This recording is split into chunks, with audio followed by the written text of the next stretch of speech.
Hey, what's going on? You know who it is. You know what it is. All right, you guys, peep game. So now what? It's amazing when you think about what happened with Adrian Broner. Adrian Broner went from fighting in full-fledged arenas in front of 16,000 people to now fighting in front of, who knows, 2,000 people. And it's a shame where Adrian Broner's career has went. But then again, Adrian Broner just seemed to be his own worst enemy as far as, handling his business outside of the ring, the way he conducts himself, the way he presents himself to the public and other people. Um, that final press conference he had was very telling. When he was making all these death threats towards Blair the Fair Cobb, and that didn't have no bearing on the final results of the fight because he still got beat decisively by Blair Cobb. So now you have to wonder what's next for Adrian Broner. Here's the thing, and I want to say this. I don't know why some people get mad when we suggest what should happen with a fighter. It's our opinion and it's all right. I don't know why people sit up there and say, why people telling AB he should retire. Well, it's our opinion. Me, myself, okay, I'll put it this way. If Adrian Broner himself said, hey, Town, what do you think I should do? Do you think I should continue to fight, or do you think I should hang up the gloves and see what other, endeavors are out there for me? I would tell Adrian Broner to probably consider retirement.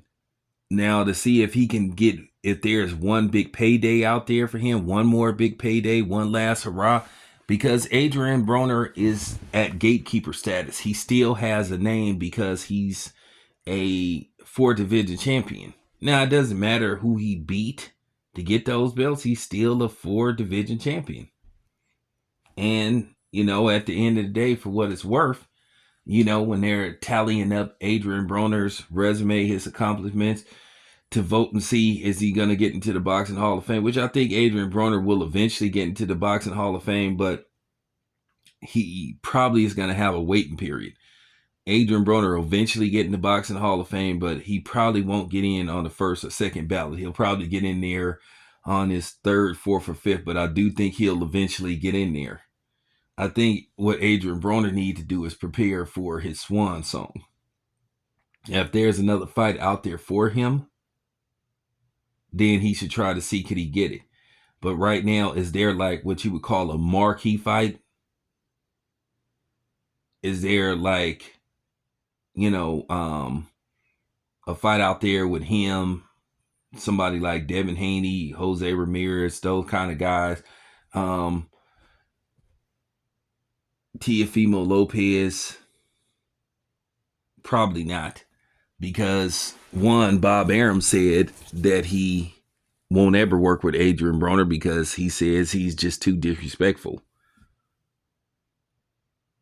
Now, would Eddie Hearn put him in the ring with Boots to get slaughtered by Boots? I don't know. But Adrian Broner's stock declined dramatically last night due to the fact, for the most part, he got thoroughly dominated. He got outboxed. Listen, in a 10-round fight, when you lose 8 of them, in my book, I thought he lost at least 8 rounds. There was only 2 rounds that I could find to give Adrian Broner. Now, the judges had it a little bit closer. 2 of the judges had it 6-4 in favor of Blair Cobb. Then another judge had it like 7 rounds to 3. I don't know if I was buying that. I thought that Blair the Flair Cobb was in complete control of that fight.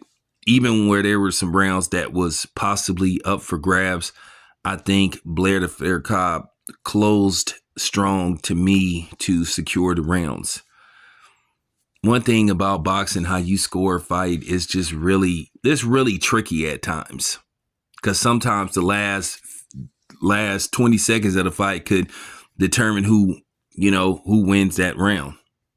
So I just thought Blair the Flair Cobb was in complete control of the fight for most of the fight, except for the last 2 rounds. I think he did get a little fatigued due to the fact he had been out of the ring for 2 years. But looking at Adrian Broner, just where he is now as a fighter, is just it's a shame. It's a shame. It's a shame. You know, you've been hearing about Adrian Broner having a lot of issues with money and just other type of issues, and it's just a shame where he is now. Does Adrian Broner have a lot of this to put on himself? Absolutely. But do I believe Adrian Broner didn't have the best people having his best interest? Absolutely. Guys like Adrian Broner, I don't think they spend a lot of time getting invested in the financial part and in the paperwork, because you still have to learn these type of things. And even if you don't know them from the gate, you need to take the time out to understand how some of these things work, because you could be signing anything. So in the grand scheme of things, looking at Adrian Broner, where he began his career as a promising prospect, then went to a contender, then won some belts, and then he just started to, fall off because he just didn't seem disciplined enough. He didn't seem like he wanted it enough, because I think he wanted to do too many things. So that's why I feel Adrian Broner didn't become what we thought he could have became. And I think a lot of people saw that. But anyway, I just wanted to put that out there. Let me know what you think. It's your boy Town. I'm out.